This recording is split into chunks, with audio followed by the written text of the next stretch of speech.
نحمده ونصلي على رسوله الكريم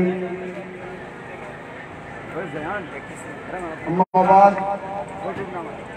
اعوذ باللہ من الشیطان الرجیم بسم اللہ الرحمن الرحیم ان اللہ یأمرکم ان تؤدوا الامانات الی اہلها صدق اللہ العلی العظیم۔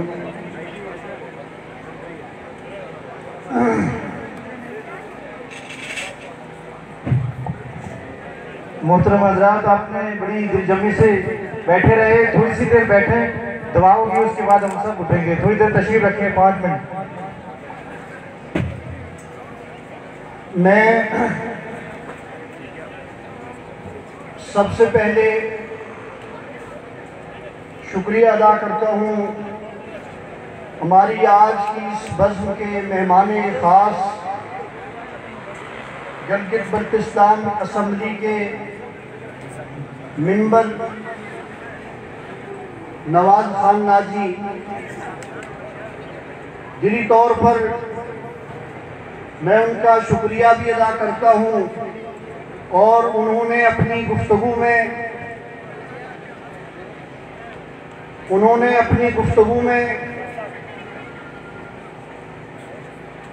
اپنے مطالعے کی روشنی میں مثالوں کے ذریعے سے جو حقائق سے پردہ اٹھایا اور ہمارے قلوب و اذہان کے پردوں کو ہٹایا، تو میں شورش کے 2 شعر ان کی نظر کرتے ہوئے ان کو خراج تحسین پیش کرتا ہوں کہ افق کی سرخ قبا سے سراغ ملتا ہے، افق کی سرخ قبا سے سراغ ملتا ہے، ہمارا لہو ستاروں میں جگمگائے گا، ہمارے بعد کہاں یہ وفا کے ہنگامے، کوئی کہاں سے ہمارا جواب لائے گا۔ میں اس حلقہ کے سرورادیہ انقلابی پارٹی کی طرف سے نامزد امیدوار اور پارٹی کے صدر جناب سجاد افضل صاحب کو دلی طور پر مبارکباد پیش کرتا ہوں کہ انہوں نے بہت محدود ٹیم ہونے کے باوجود اپنے حلقے میں جو محنت کی ہے، جو ورک کیا ہے، اس کا نتیجہ آج کے اس اجتماع کی شکل میں بھی آپ نے دیکھا، اور انشاءاللہ العزیز جو 25 تاریخ کے نتائج سامنے آئیں گے ان کی صورت میں بھی آپ دیکھیں گے۔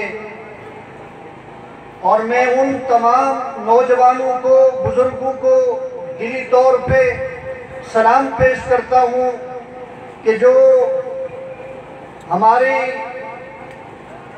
اس نوجوان پارٹی کی نئی قیادت جناب سجاد افضل کے دست و بازو بنے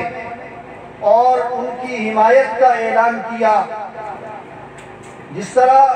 میرے معزز مہمان نے آپ سے بہت تفصیل سے یہ بات کی ہے، میں بھی اختصار کے ساتھ یہ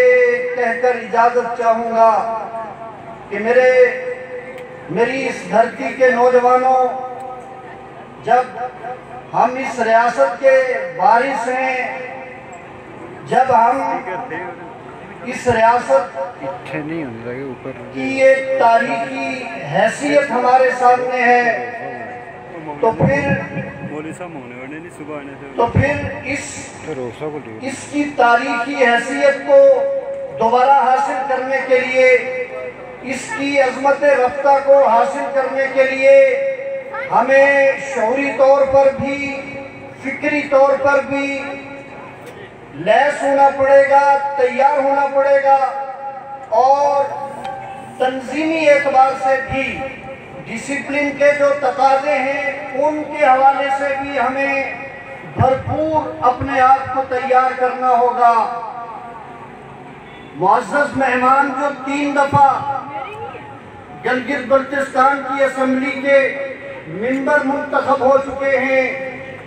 سینکڑوں، اگر ہزاروں نہیں تو میں جانتا ہوں سینکڑوں نوجوان ان کے ساتھ فکری اعتبار سے بھی، شعوری اعتبار سے بھی اور ڈسپلن کے اعتبار سے بھی ان کے ساتھ کھڑے ہیں، سیسا پلائی ہوئی دیوار کی طرح کھڑے ہیں، اور وہ کسی بھی سازش کو کامیاب نہیں ہونے دیتے اور کسی بھی حملے کو ان کی طرف کامیاب نہیں ہونے دیتے۔ تو جب تک ہم بھی، ہمارا نوجوان بھی اپنے آپ کو فکری طور پہ، نظریاتی طور پہ تیار نہیں کرے گا، اپنی ریاست کی جو حقیقی تاریخ ہے اس کو نہیں پڑھے گا، نہیں سمجھے گا، اور حقیقی جو مسائل ہیں ان کو نہیں سمجھے گا، اور ان کے حل کے حوالے سے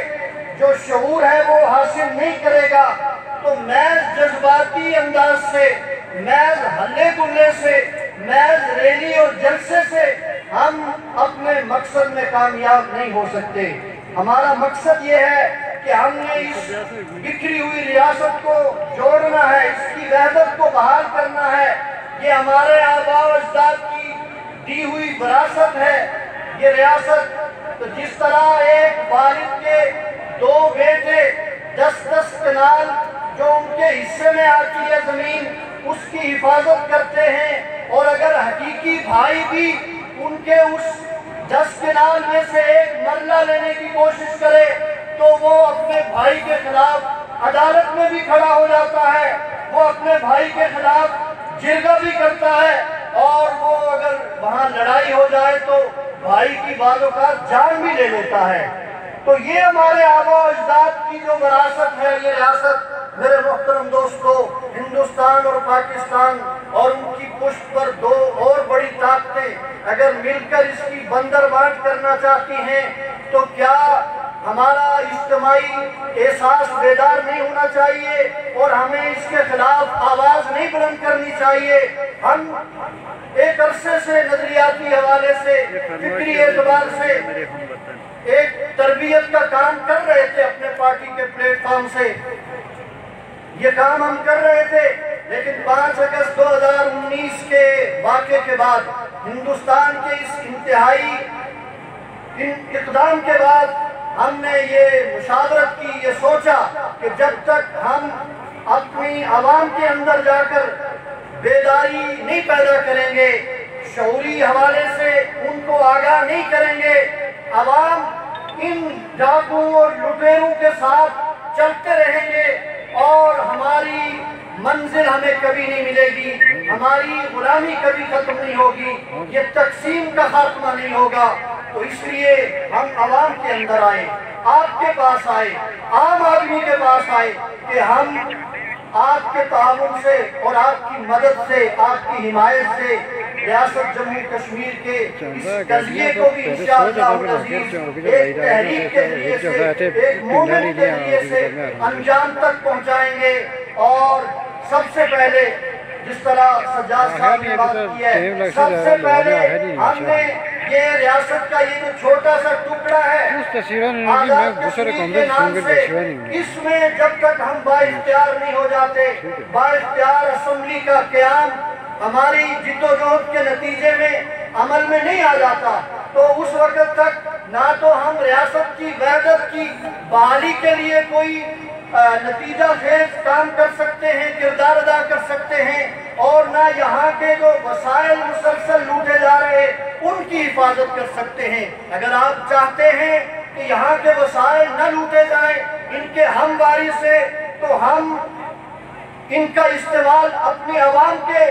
حق میں کریں، اور ہماری جو ریاست تقسیم ہے اس کی وحدت کے لیے، اس کی آزادی کے لیے ہم خود جد و جہد کر کے اس منزل کو حاصل کریں۔ تو جب تک ہم خود اس کے لیے تیار نہیں ہوں گے تو یہ منازل ہمیں حاصل نہیں ہوں گی۔ میں آخر میں ایک بار پھر آپ تمام نوجوانوں کا اور تمام بزرگوں کا جو پورے حلقے سے تشریف لائے ہیں دلی طور پر شکریہ بھی ادا کرتا ہوں، اور مہمانوں کا بھی ایک بار دوبارہ شکریہ ادا کرتے ہوئے آپ سے اجازت چاہوں گا۔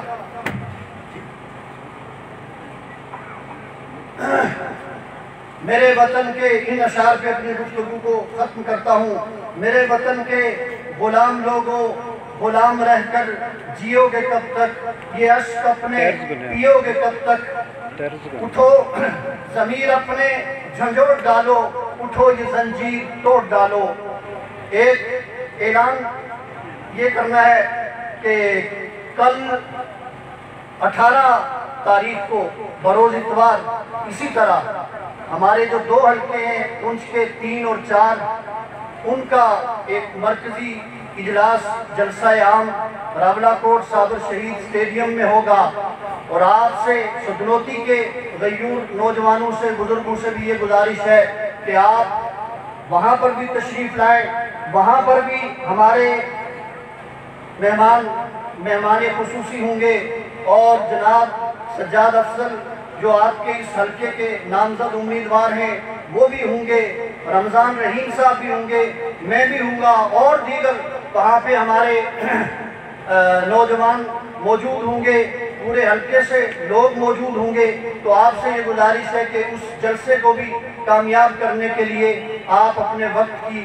اور مال کی قربانی دیں گے۔ میں انہی الفاظ پہ آپ سے اجازت چاہوں گا۔ وآخر دعوانا الحمدللہ۔